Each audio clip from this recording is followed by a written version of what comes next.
Bonsoir, je m'appelle Shakura Sanamia, je suis enseignante de français et aujourd'hui, on va étudier page 134, 135 du livre Conversation pratique de l'oral.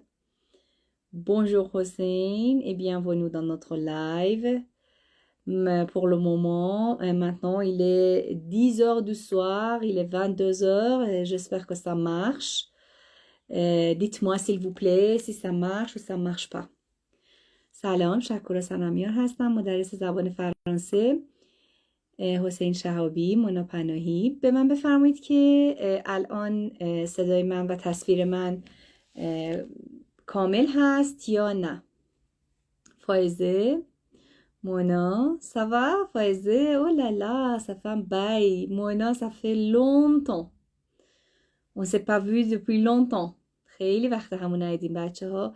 خب فقط بچه ها به من بگید که آیا صدا و تصویر من اوکی هست یا مثل ساعت 9 با قطعی زیاد همراه هست، یعنی میتونم ادامه بدم یا خیر. Est-ce qu'on peut continuer ou pas? Est-ce qu'on peut continuer محمد رضا؟ Oui, bienvenue dans notre live. فقط به من بفرمایید که امکان ادامه دادن هست یا خیر. Ça marche, ça marche pas. اوکی. تا وقتی که دوستان بفرماین که آیا واقعا امکان ادامه دادن هست یا نه، من بگم که کتاب Bonjour et bienvenue کتاب Conversation pratique de l'oral کتابی هست که ما قبلا این کتاب رو خوندیم با هم دیگه و این کتاب در کانال تلگرام خود کتاب و فایل های صوتی هست. شما میتونید این کتاب رو از اونجا دانلود بفرمایید. Non, ça marche pas. Mona, ça marche pas. Merde. Je dois dire merde. Oh là là. Qu'est-ce que je dois faire alors? Quelle est votre proposition? Ça marche pas. Mohamed Rezaï Mashad. Bonjour et bienvenue. Ça marche pas. خب بچه فائزه میگه قطع و وصل میشه. مونا متاسفانه پیام گذاشته که ظاهرا ça marche pas très bien, ça fonctionne pas. Qu'est-ce que je dois faire alors?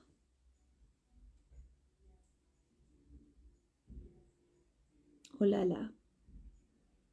Oh là là, oui.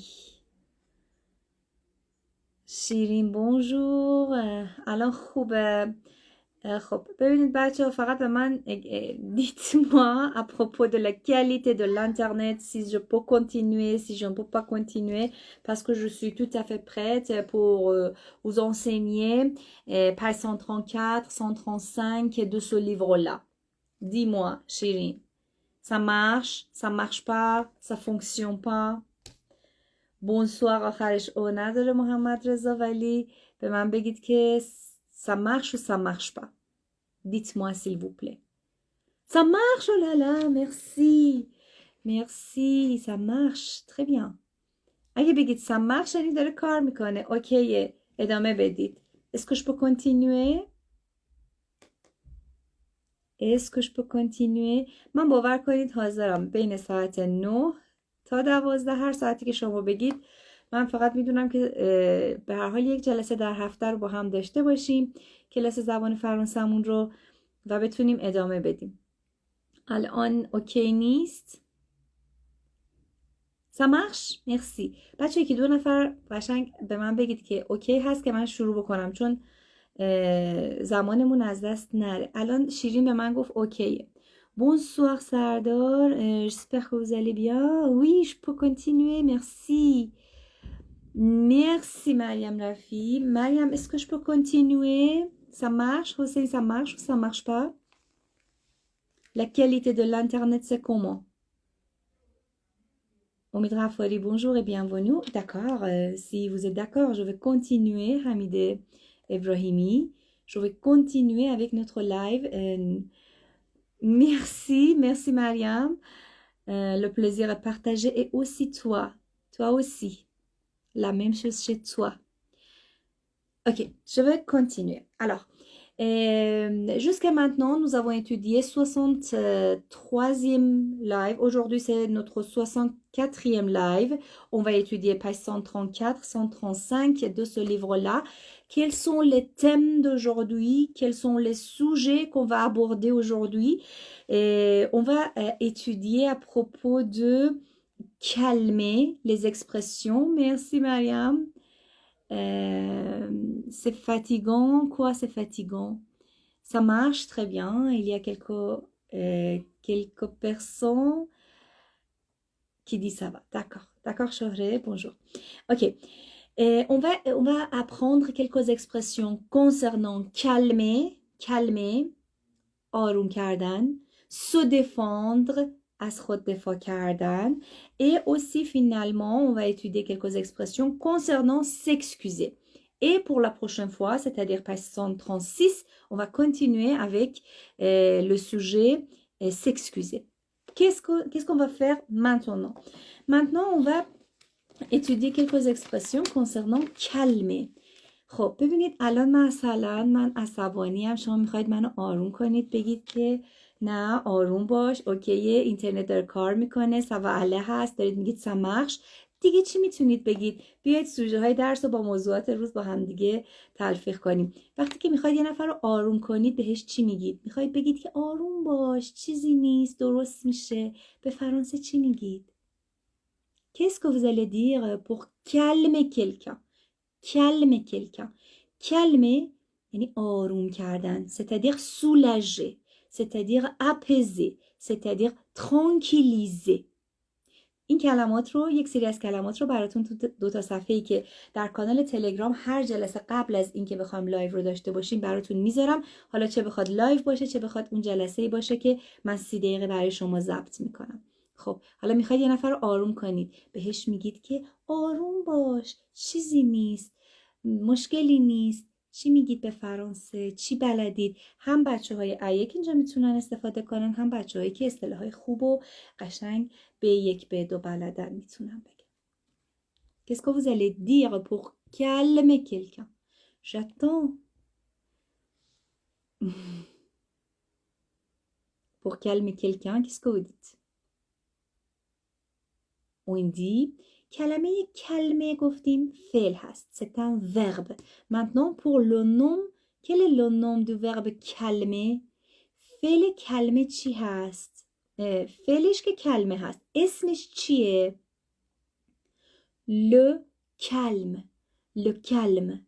D'accord? حالا میخواید بگید آروم باش. Tranquille toi, non. Non. میگیم چی میگیم مونا؟ میگیم sois tranquille. آروم باش.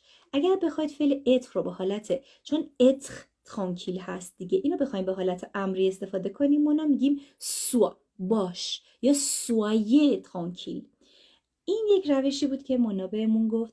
حالا ببینید یک روش دیگه هم هست، کلمه le calme یعنی آرامش. وقتی که میگیم du calme یعنی از در واقع ادژکتیف مقدار استفاده میکنیم، پختیتیف استفاده میکنیم، به معنی این هستش که آروم باش. این در یک سری صفت‌های استفاده میشه. du calme آروم باش، یا reste calme. Calme-toi, bravo. J'ai oublié votre nom, t'es Ronak, oui. Ne soyez pas, یا ne sois pas tranquille. اگه بخوای فعلشو بگی مونا، tranquilliser, c'est le verbe.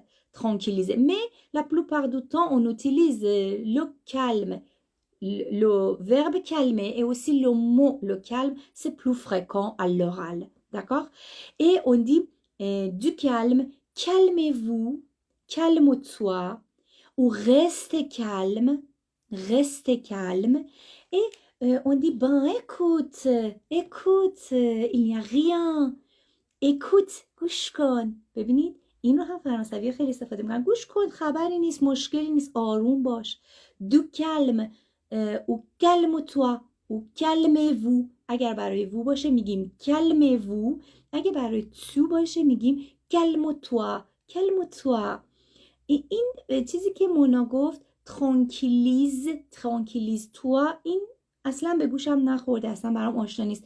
فعل être tranquille یعنی être tranquille بیشتر استفاده میشه. مثلا میگن ne sois pas، مثلا sois tranquille، soyez tranquille، calme-toi، ولی به اون شکل استفاده میشه. بعد écoute reste calme، آروم باش، آروم بمون. reste یعنی موندن، calme آروم باش. حالا ما تو فارسی میگیم آروم باش. سعی کنید از فارسی ترجمه نکنید به فرانسه و سعی کنید از همین ابتدا، حالا بچه‌ای که A1 A2 و کسایی که B1 B2 هستن، در واقع اونها براشون یک مروری میشه، چون اصطلاحات خیلی خوبی در انتهای هر قسمت داره. ولی برای به بچه‌ای که دارید تازه یاد میگیرید A1 A2 هستید، پیشنهاد میکنم که اصطلاحی یاد بگیرید. یعنی سعی نکنید که کلمه به کلمه تو ذهنتون ترجمه کنید، هرچند که خیلی جاها ممکنه جواب بده ولی یه جاهایی هم جواب نمیده. رست کلم، آروم بمون. والا من امیدوار هستم که فرانسه براتون آسون بشه، چون سعی میکنم برای بچه‌هایی که سطح A1 A2 هم هستن استفاده کنم، فارسی صحبت کنم و برای اونها هم راحت باشه کلاس. چون این کتاب، ببینید کتابی رو که دوستان دارید میبینید، نوشین بونژور مونا، این کتاب برای بچه‌های A2 و B1 طراحی شده ولی خب برای کسی که تمام مدت تو کلاس فرانسه صحبت کنه. ولی من که دارم فارسی صحبت میکنم به شما اصطلاح به صورت قشنگ حاضر آماده میذارم جلوتون، میگم بفرمایید این اصطلاح رو در فلان جا استفاده کنید. و برای بچه‌های B2 هم که خب یک سری اصطلاحایی داره که هنوز روتینشون نشده، یعنی تو صحبتاشون استفاده نمیکنن همچنان که تو کلاسا میبینم. بنابراین برای همه سطوح به یک شکلی مفید خواهد بود. D'accord. Maintenant on continue. Écoute, ne t'énerve pas. Ne t'énerve pas. Ok. Il y a quelqu'un qui va nous rejoindre. S'il y a quelqu'un qui va nous rejoindre, je ne sais pas si ça marche ou ça marche pas avec avec la vitesse de notre internet. من واقعا نمیدونم با این سرعت اینترنت میتونم پذیرای شما عزیزان باشم یا نه. اجازه بدید این جلسه رو همینطوری پیش بریم، مورچه‌وار و لاک پشتوار پیش بریم، خراب نشه، قطع نشه اینترنت، و بعد من در جلسات آینده حتما پذیرای شما عزیزان خواهم بود. خب se défendre. Nous sommes pas 134. se défendre. چجوری از خودتون دفاع میکنید وقتی که مثلا یه نفر به شما میگه که تقصیر توی، تو فلان کار کردی، میخواید بگید من چیکار کردم؟ مگه چیکار کردم؟ همینو به فرانسه بگید. با فعل فر بسازید، پس کمپوزر رو بسازید. بچهای عدو کاملا اینجا باید استفاده کنید. میخواید بگید مگه من چیکار کردم؟ Je vous remercie. Merci Omid. Merci Omid. Je vous remercie encore une fois.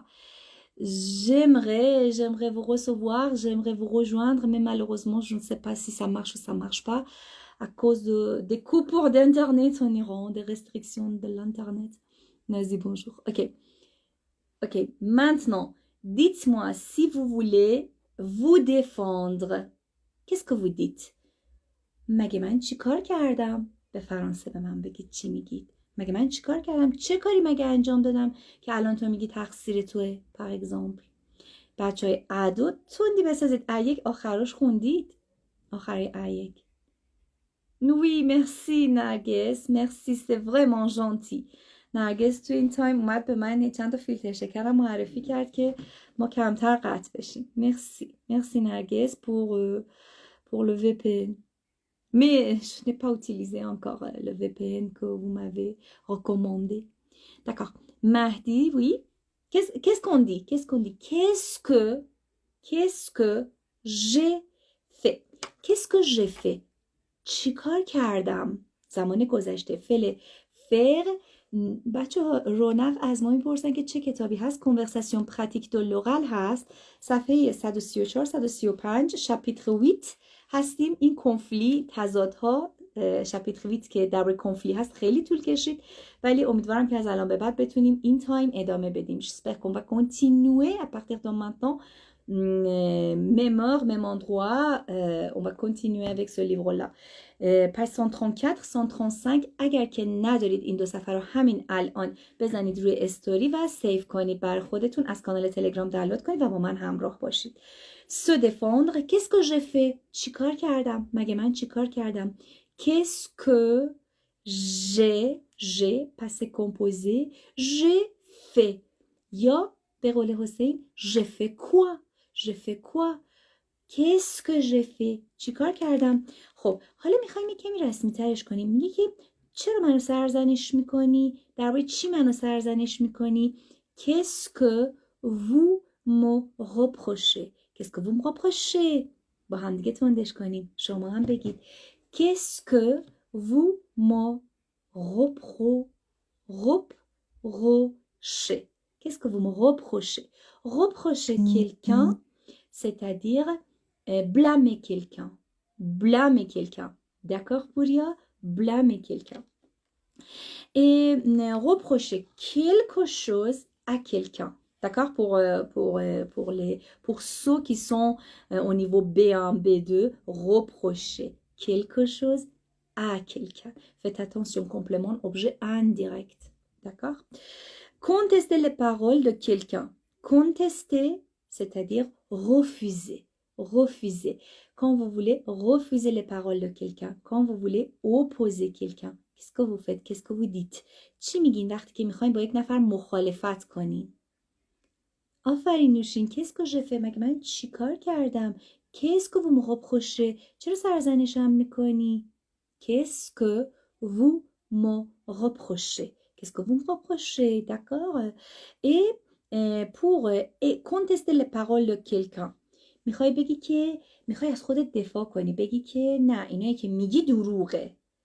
دروغ چی میشد به فرانسه؟ چی بلدی؟ یا مثلا میگید که نه واقعا اینطوری نیست، اصلا اینطوری نیست که تو فکر میکنی. چی بلدید؟ میدونم یکم سرعت اینترنت پایینه و من زیاد صبر نمی کنم، به خاطر همین سعی میکنم آرومتر و شمرده تر توضیح بدم. فقط بچه ها من تو کلاس آنلاین دانشگاه که میرفتم میگفتم یه مثبت بذارین من ببینم هستین.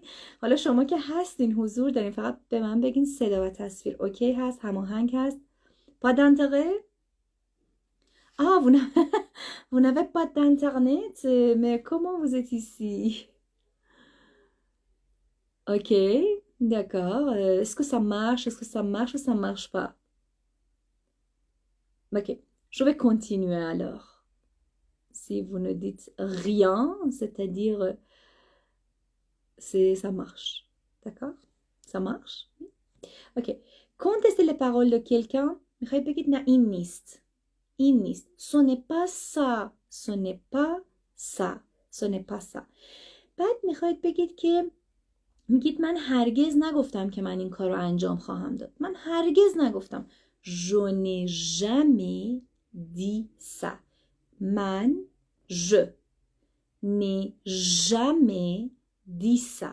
خب ببینید بچه ها برای پس کمپوزه بچه های ادا که وقتی میریم تو کلاس ادا وقتی میخوان منفی کنن je n'ai jamais، شما باید فعل کمکیتون رو همون avoir رو یا حالا être رو که فعل کمکیتون باشه باید داخل کادر نو و پا یا نو و jamais یا نو و پلو یا هر چیز دیگه ای قرار بدید. اوکی؟ میگیم je n'ai jamais dit ça. Je n'ai jamais dit ça. Merci نوشین. Merci میراغا. Voilà. Je n'ai jamais dit ça. میگه من هرگز چنین چیزی نگفتم. یا je n'ai jamais dit que je ferai ce travail. من هرگز نگفتم که چنین کاری رو انجام خواهم داد. ferai c'est le verbe faire futur simple. Je ferai ce travail. من این کار رو انجام خواهم داد. C'est un mensonge. Répète s'il te plaît. Mon nasal. Mensonge. C'est un mensonge. یه دروغه. C'est un مثلا میخوایم بگیم یه دروغ محضه. به فرانسه چی میگیم؟ میگیم c'est un pur mensonge. یه دروغ محضه. یه دروغ مطلقه. اصلا ce n'est pas la vérité. Le contraire. Un mensonge. Une vérité. Le mensonge. La vérité. Ce sont les contraires. ce sont les contraires.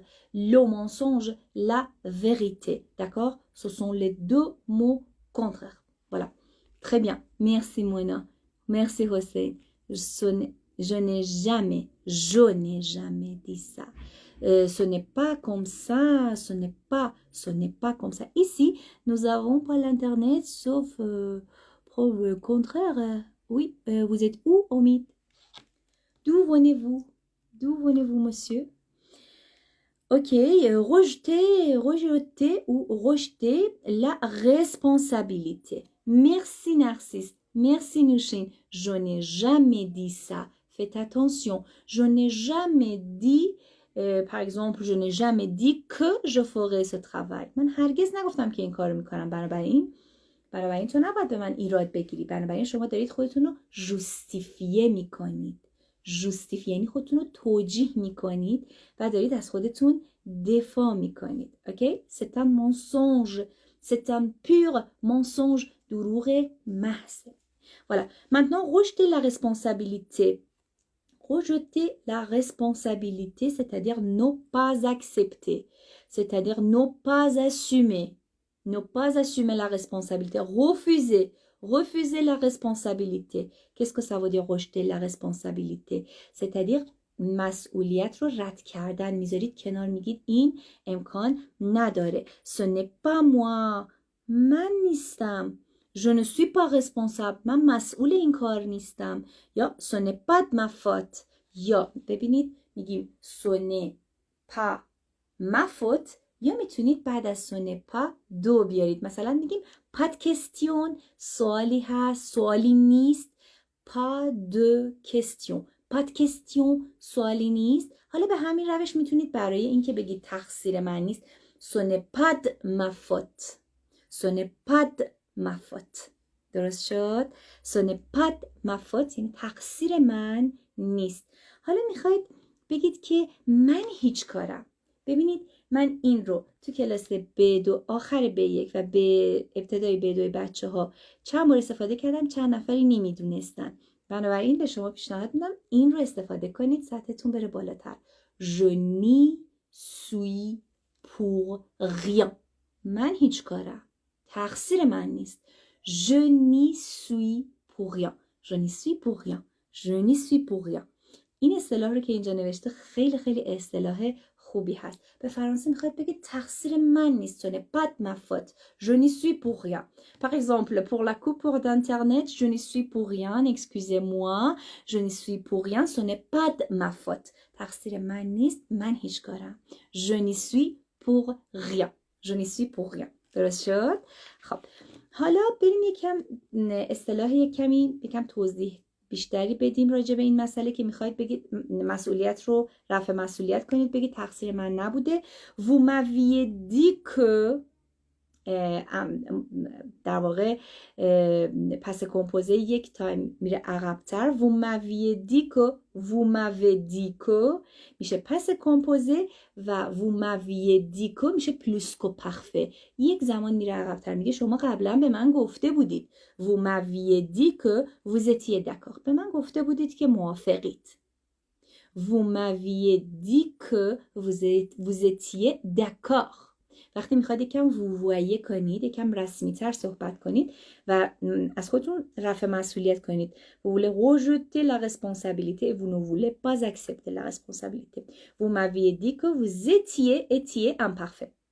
vous étiez d'accord. Imparfait du verbe être. Ce n'est pas ma faute. Super Mona, ce n'est pas ma faute. Je n'y suis pour rien. Je n'y suis pour rien. Avec Y. N apostrophe Y. Je n'y suis pour rien, c'est-à-dire ce n'est pas de ma faute. Okay. Et c'est toi qui m'as dit de le faire. C'est toi qui m'as dit de le faire. من یک نظرسنجی کردم. C'est toi, c'est vous qui m'a اگه بگم vous که خب فرق میکنه. C'est toi qui m'as dit de faire ça. C'est toi qui m'as dit de le faire. تو بودی به من گفتی من این کارو بکنم. C'est toi qui m'as dit de le faire. دقت کنید به حروف اضافه بینش بچه ها زیرش رو خط بکشید اگر حالا دارید کتاب رو c'est toi qui m'as dit de le faire. تو به من بودی که گفتی این کارو بکنم. آفرین مونا. je n'y suis pour rien. je n'y suis pour rien. non non non non non ce n'est pas correct. je n'y suis Mona elle a écrit correctement. Elle a écrit avec Y. N apostrophe Y. Je n'y suis pour rien. C'est comme Mona. N apostrophe Y. Ok Nouchine? Voilà. Ni c'est autre chose. Ni moi ni toi. نه من نه تو. نه یعنی منظورم که نه من مثلا نه شما یا نه تو. اوکی؟ مثلا نی ری نی کافه نی ته نی کافه. نه چای میخوام نه کافه. هیچ کدوم. اینجوری هست. من هیچ کاره بیدم. وی je n'y suis pour rien. اگه به روش مونا حفظ کنید کاملا تو ذهنتون میمونه. مرسی بکنوشین. بله هنوز تو اون طنز هست. من هیچ کاره بیدم. Merci beaucoup. Merci, oui, je me souviens de cette comédie. Très bien. Ok, c'est toi qui m'as dit de le faire. حالا اگر بخواید با وو بگید چجوری میگید؟ بذارید یکم شما فعالیت بکنید. یکمی خسته نشید و اینجا هم با هم دیگه به هر حال دوره هم هستیم. یک کلاس زبان فرانسه ساعت 10 شب ایران. البته برای بقیه که کشور دیگه هم فکر کنم جلوتر اگه اروپا مثل مونا که اروپاست خب ساعت‌ها 1 ساعت و نیم 2 ساعت و نیم در واقع جلوتر هست. بچه‌ها خب داشتید با وو میگفتید. گفتیم c'est toi qui m'as dit de le faire. حالا اگر همینو بخواید با وو بگید بگیم شما به من گفتید که این کارو بکن. اینو به فرانسه چی میگیم؟ من 1 بار در هفته میام در حال حاضر لایو. اگر اذیت نشید اگر که اینترنت ما یاری بکنه انشالله سعی میکنیم که حالا کارهای مفید دیگر هم انجام بدیم. دکار؟ در لایف های بعد در خدمتتون باشیم. فعلا بذارید روی دوشنبه شب ها ساعت 22 ساعت 10 شب چون 9 که واقعا اصلا نشد. خب حالا به جای توا گفتیم بگیم وو. داشتید می نوشتید. اگر بخوایم به جای بگیم که شما بودید که به من گفتید شما به من گفتید که این کارو بکن. اینو به فرانسه چی میگید؟ شما به من گفتید این کارو بکن. c'est vous qui ادامش با شما. c'est vous qui چی باید بنویسم؟ c'est vous qui alors du coup quel est le résultat? Quelle est la partie finale? C'est bien. Merci beaucoup. Je suis contente. Je suis contente. Jafari, merci. Maintenant, ça marche. Je suis vraiment contente. Bonsoir. Bonsoir à vous aussi. Ok. حالا میخوایم بگیم شما بودید که به من گفتید این کار بکنم. C'est vous qui m'avez dit. C'est vous qui m'avez dit de le faire. C'est vous qui m'avez dit de le faire. Merci Mariam, c'est vraiment gentil. Ah oui, oui Nargis, merci. خب بچه‌ها جون مریم رفیعی هم اصلا یوتیوبشون رو از دست ندید. الان چون اینجا هستن دارم تبلیغ نمیخوام در واقع بکنم. میخوام تعریف کنم. حتما یوتیوبشون رو هیچ کس من تا حالا ندیدم کتاب ادیتور رو دیگه درس بده ولی ایشون در یوتیوبشون کتاب ادیتور رو دارن تدریس میکنن. ایکو تموم کردن ادا رو به یک جاهای خیلی خوب و عالی رسوندن. حتما استفاده کنید. حتما از یوتیوب مریم رفیعی که الان هم در لایو ما حضور دارن حتما استفاده بفرمایید. اوکی. c'est vous qui vous voilà, c'est vous qui m'avez dit de le faire. ببینید گفتیم c'est toi. همیشه سعی کنید الگو داشته باشید. اینجا میگه c'est toi qui m'a dit de le faire. حالا میگیم c'est vous qui m'avez dit de le faire. این عادی پس کمپوزه هست. حالا اینجا هم باید پس کمپوزه استفاده کنیم. c'est vous qui m'avez dit de le faire. C'est vous qui m'avez dit de le faire. Merci beaucoup. Merci Omid, c'est vraiment gentil. J'espère que ça marche pour tout le monde, pour tous les gens qui essayent d'apprendre le français. à tous les niveaux. D'accord. On continue. S'expliquer, c'est-à-dire justifier. حالا میخواید خودتون رو توجیه کنید. چی میگید؟ یک اصطلاح اولش گذاشته که به قدر این پرکاربرده که اصلا حد و حصر نداره. مثلا میخواید بگید که من عمدن این کارو نکردم. به فرانسه چی میگید؟ میخواید بگید من عمدن این کارو نکردم. عمدن ممکنه کلمه بلد باشید. délibérément گلدون. délibérément c'est-à-dire عمدن. ولی یه اصطلاح دیگه هم هست. faire exprès یا خود کلمه exprès c'est-à-dire volontairement, intentionnellement. D'accord? Par exemple, je ne l'ai pas fait exprès. عمدی این کارو نکردم. Je ne l'ai pas fait exprès. بیاید تون تون با هم بگیمش و تیکه تیکه. اول یه بار آروم میگم، با من تکرار کنید و دور دوم خودتون تکرار کنید. اگر کتاب داشته باشید یا صفحه کتاب رو داشته باشید که tant mieux، چه بهتر. خب je ne l'ai pas fait exprès. عمدی این کارو نکردم. Je ne l'ai pas fait exprès. Oh là là, excuse-moi, je ne l'ai pas fait exprès. عمدی نبود، ببخشید. Excuse-moi ou excusez-moi, je ne l'ai pas fait exprès. D'accord? Voilà. Vous justifiez vos intentions. میخواید خب حالا بچه من توی کتابم اینجا الان علامت زدم که بهتون بگم متضاد بشم. بهتون میگم میخواید بگید عمدی بود، میگید c'est exprès. C'est exprès. Je ne l'ai pas fait exprès, c'est exprès, c'est-à-dire c'est voulu. C'est voulu. D'accord? Et encore, qu'est-ce qu'il y a d'autre à vous dire? Voilà, c'est ça. C'est ça. Je ne l'ai pas fait exprès. عمدن این کارو نکردم. ولی وقتی که یک اصطلاحی هست که میگن c'est exprès یعنی عمدی بود. C'est exprès, c'est-à-dire c'est voulu. خودم خواستم. عمدی بود. Faire exprès. خیلی خیلی اصطلاح پرکاربردی هست. Vous justifiez vos intentions. وقتی که میخواید انتانسیون یا ولونتر یا ارادتون یا اهدافتون رو و بوت رو توجیه کنید. میگید je pensais que c'était une bonne idée. من فکر میکردم که ایده خوبی باشه، ولی الان احتمالاً نظرش عوض شده که وقتی اینو میگه. مرسی حسین. faire exprès. سوپر. چقدر خوبه که حالت کلاسی باشه. واقعا سمون مانک سلمون مانک نغمه. واقعا دلم تنگ شده بود برای این مدل لایو و کلاس داشتن. امیدوارم که بتونیم ادامه بدیم.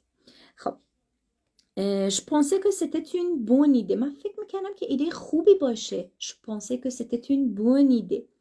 j'essayais simplement de vous aider. میگه من واقعا سعی میکردم که کمکت کنم. فقط simplement de vous aider. بچه ها جون حرف essayer. Ah voilà, vous allez m'excuser. Excusez-moi, je ne l'ai pas fait exprès. عمدی نکردم این کارو. بله حتما. اسم کتاب بچه‌ها دوباره میپرسن. کنورساسیون پراتیک دو لوغال هست. توی کانال تلگرامم پین کردم. علاوه بر اینکه لایف ها رو از 1 تا 63 البته چند تاش جلسه هست ولی همه به صورت آرشیو کامل توی کانال تلگرام هست. کتاب و فایل های صوتی رو هم اونجا پین کردم و گذاشتم برای شما عزیزان.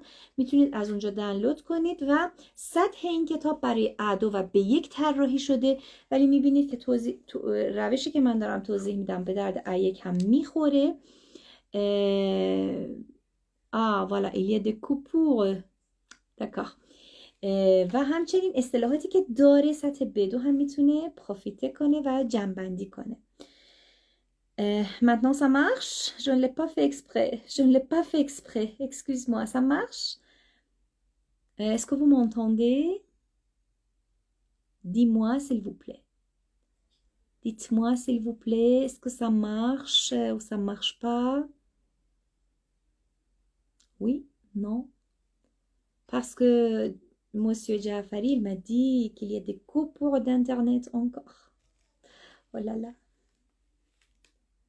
Ok. J'espère que ça marche. J'ai cru bien faire. J'ai cru bien faire. فکر میکردم دارم کار خوبی میکنم. J'ai cru bien faire. J'ai cru bien faire. فکر میکردم دارم کار خوبی میکنم. Cru, c'est le verbe croire. Croire. J'ai cru bien faire. فکر میکردم دارم کار خوبی میکنم. J'essayais simplement de vous aider. Le verbe essayer avec deux. J'essaye de faire quelque chose. J'essaye de حالا از شما میپرسم با فعل essayer de یه جمله بسازید. J'essaye de faire mes devoirs. دارم سعی میکنم که تکالیفم رو انجام بدم. J'essaye de faire mes devoirs. D'accord? Ça marche, Mouché? Super. Mustafa, oui, ça marche ou ça marche pas? Ok. Je n'avais pas l'intention de vous causer du tort. Merci, Nushin. Je n'avais pas l'intention. خب ببینید بچه قبلا بهتون گفتم avoir l'intention de یعنی قصد انجام کاری رو داشتن. مثل کنته میمونه. البته کنته یک معنیش معنی شمردن هست ولی معنی دیگهش معنی قصد انجام کاری رو داشتن هست. Merci monsieur Hossein pour plus, oui. Ça fait longtemps, oui, sur l'Insta, en Instagram, mais oui, ça marche. Maintenant, j'espère que ça va marcher. Ok, merci Mona, merci Hossein, merci Jafari. Ok, je n'avais pas l'intention, یعنی من اصلا قصد نداشتم که آزارت بدم. Je n'avais pas l'intention de vous agacer. قصد نداشتم که مثلا آزارت بدم یا اذیتت کنم یا عصبانیت کنم. ولی یک اصطلاح سطح بالاتر داریم یاد میگیریم. Causer du tort. Causer du tort. Je n'avais pas l'intention, avoir l'intention de, c'est-à-dire compter faire quelque chose. Envisager de faire quelque chose. D'accord? Je n'avais pas l'intention de vous causer du tort. قصد نداشتم که آزارت بدم. Voilà. D'accord pour Jafari parce qu'il est en France, ça ne marche pas très bien. C'est pas monsieur. Je n'avais pas l'intention de vous causer du tort. قبلا هم بچه درباره کوزه صحبت اکوز دو صحبت کردم. وقتی میخواستیم کوزه رو بگیم یعنی علت چیزی رو بیان کردن، باعث چیزی شدن. مثلا میخواستیم بگیم که میگم که اکوز دو لویی je n'ai pas pu faire quelque chose. به خاطر اون نتونستم مثلا یک کاری رو انجام بدم. اکوز دو لویی je n'ai pas pu faire quelque chose.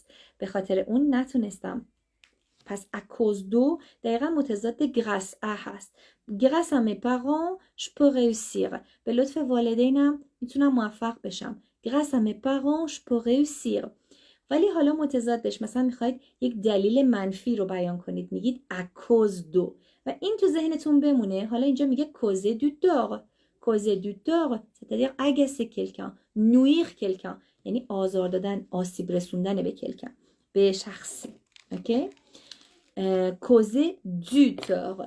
Causer, c'est comme ça. C-A-U-S-E-R. Du tort. Causer du tort. Causer du tort. C'est-à-dire nuire, agacer. Agacer quelqu'un. Je n'avais pas l'intention de vous causer du tort.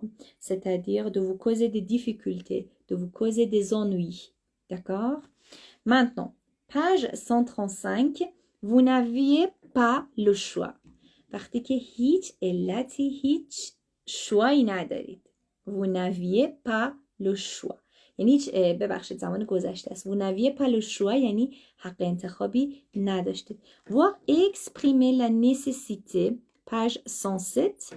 Je n'ai pas pu faire autrement. ببخشید من کار دیگه ای نمیتونستم بکنم. Faire autrement یعنی روش دیگه ای نمیتونستم. یعنی راه دیگه ای نداشتم. خیلی اصطلاح قشنگیه. Je n'ai pas pu faire autrement. دیگه کار دیگه ای نمیتونستم بکنم. Je n'ai pas pu faire autrement. D'accord? Et j'étais obligée de le faire. مجبور بودم فلان کار رو انجام بدم. پس ببینید اینجا مجبور بودن. Être obligé de. Je suis obligée de le faire. Je suis obligée de le faire. یا j'étais obligé. ببینید در یک بازه زمانی وقتی امپرفه استفاده میکنید یعنی در یک بازه زمانی در گذشته شما مجبور بودید این کار انجام بدید. شاید هم تا الان ادامه پیدا کرده باشه. Je t'ai obligé de le faire. Maintenant, signifier à quelqu'un que cela ne le concerne pas. Signifier à quelqu'un, c'est-à-dire montrer à quelqu'un. C'est-à-dire montrer à quelqu'un. نشون دادن به کسی. À quelqu'un que cela ne le concerne pas. که یک چیزی ne le concerne pas. چه معنی میده وقتی میگم cela ne le concerne pas؟ ببینیم که شما چه معنی از این دریافت میکنید. Cela ne le concerne pas. Signifie à quelqu'un que cela ne le concerne pas. وقتی میخواید به یک شخصی بگید که فلان چیز اصلاً بهش مربوط نمیشه. D'accord? Qu'est-ce qu'on doit dire? Qu'est-ce qu'on doit dire? Signifier à quelqu'un que cela ne le concerne pas. وقتی میخواید بگید که papa, oui, j'espère. Voilà, c'est ça. Dites-moi وقتی که میخواید بگید که به تو ربطی، ببینید این یک حالت یکم بیادبانه ترش هست. وقتی میخواید به شخصی بگید که به تو ربطی نداره، سرت به کار خودت باشه، اصلا به تو ربطی نداره، این به فرانسه چی بلدید؟ میخواید بگید که cela ne le concerne pas. فلان چیز بهش مربوط نیست. مثلا میگیم concernant ce sujet. یک اصطلاحی داریم که میگیم en ce qui concerne، یعنی به فلان چیز مربوطه. مثلا میگیم en ce qui concerne le live du livre conversation pratique de l'oral, je peux vous dire que از اون چیزی که به کتاب لایو کتاب مکالمه مربوط میشه. en ce qui concerne. en ce qui concerne. حالا یک اصطلاح دیگه هم داریم که میگیم concernant ce sujet، در ارتباط با این مسئله، در ارتباط با این سوژه. concernant ce sujet، حالا این فعلش هم هست.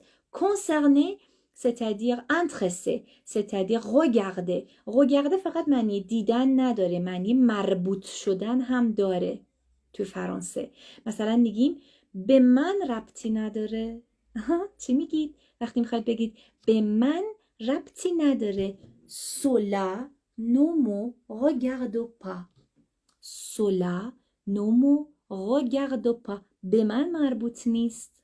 خب داریم همینطوری میریم پایینتر و اصطلاحهای بیشتری رو در این زمینه که بخواید بگیم به من مربوط نیست یا بگیم به تو مربوط نیست و میخوایم با هم یاد بگیریم. مثلا میگیم میخوایم بگیم مسئله خودمه، مشکل خودمه. c'est mon problème, c'est mon problème, c'est mon problème, cela ne te regarde pas. به تو ربطی نداره، مشکل منه. c'est mon problème, c'est le problème و mon problème میشه. و اونجا میگیم c'est mon affaire، مسئله منه. c'est mon affaire, c'est mon affaire.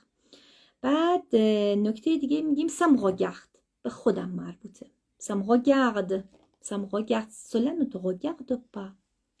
خب je suis obligée de continuer à en apprendre. Oui, je suis obligée de continuer en apprenant, Jafari, en apprenant, oui, en apprenant le français. Mais je n'ai pas compris ce que vous voulez dire. Je n'ai pas compris la totalité de ce que vous voulez dire. Ok. Cela ne vous regarde pas. به شما مربوط نمیشه. De quoi je me mêle? What I concern myself? Something like that. De quoi je me mêle? De quoi je me mêle? یا mêle-toi de tes affaires. ببینید بچه‌ها چند تا اصطلاح هست که در این زمینه می‌خوایم یاد بگیریم که بگیم به من مربوط میشه و به تو مربوطی نمیشه یا به شما مربوط نمیشه. mêle-toi یعنی سومله، یعنی مخلوط شدن، یعنی به کار خودت توجه کن، به کار من کاری نداشته باش. mêle-toi de tes affaires.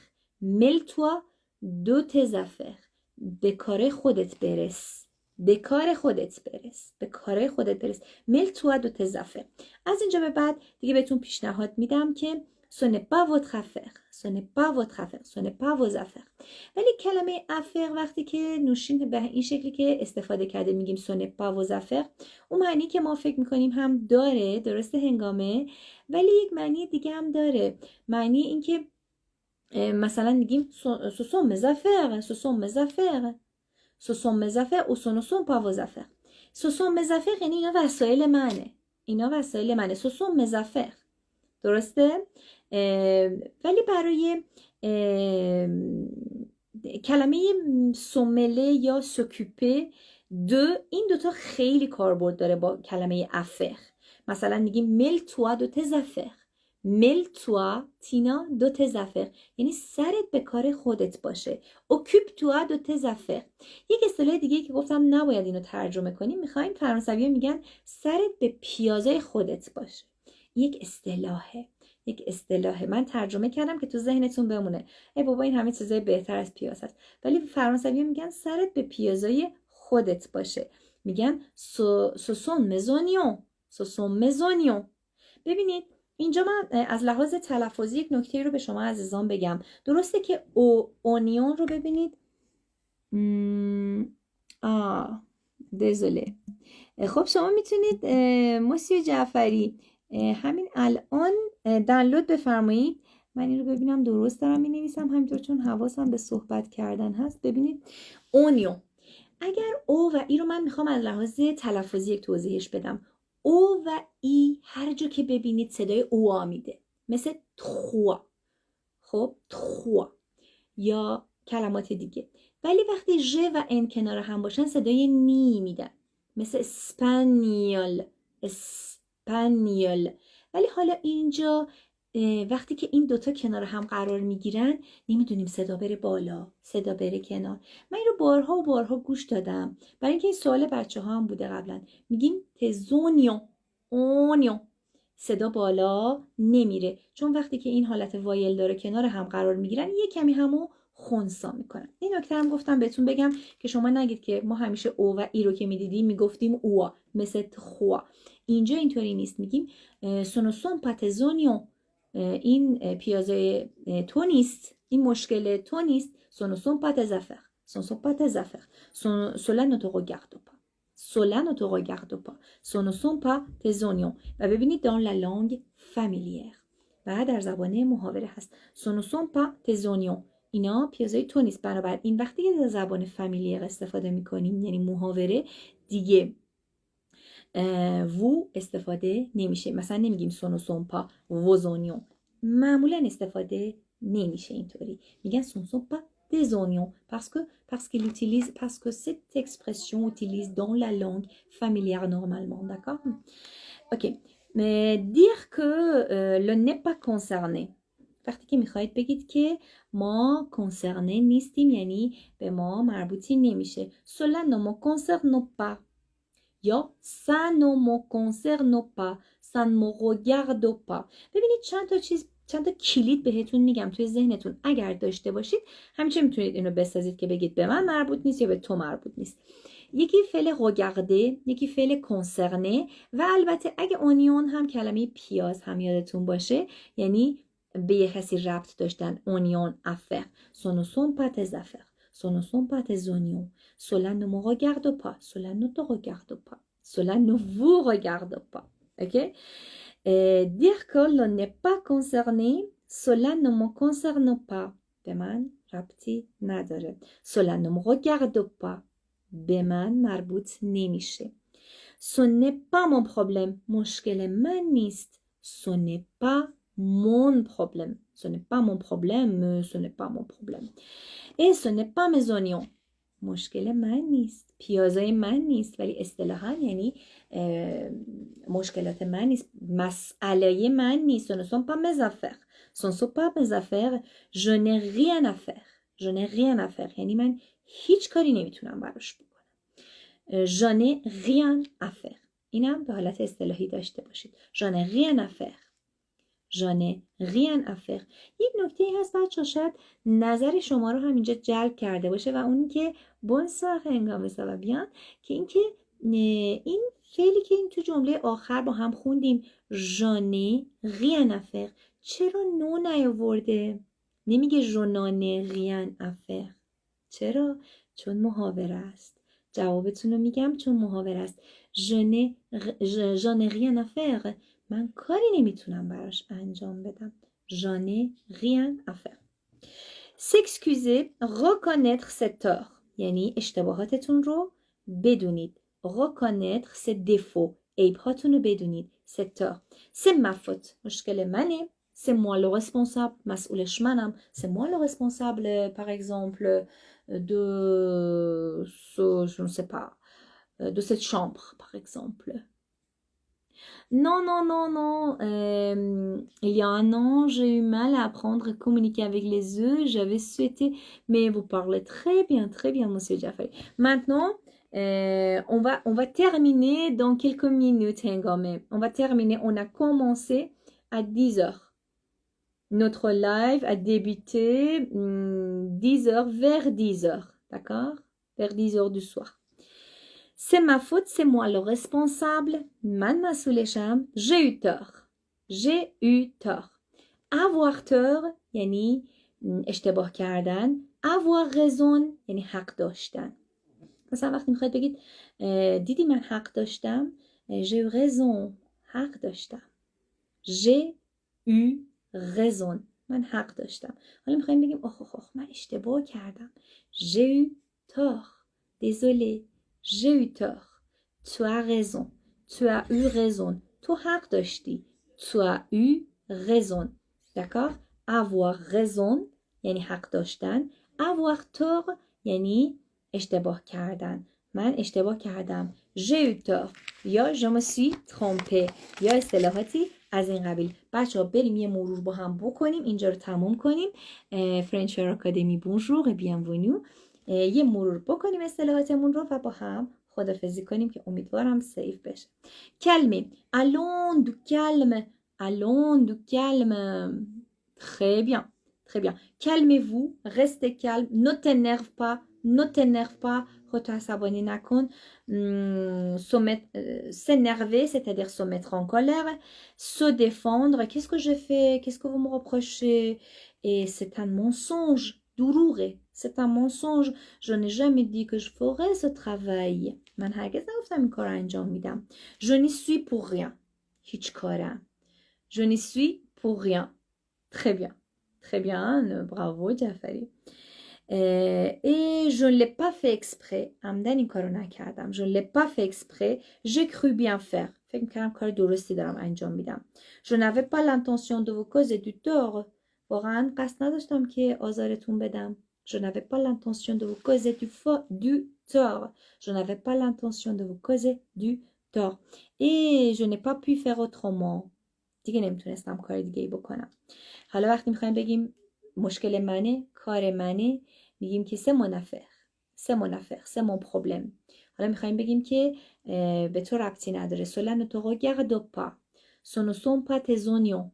یا mêle-toi de tes oignons.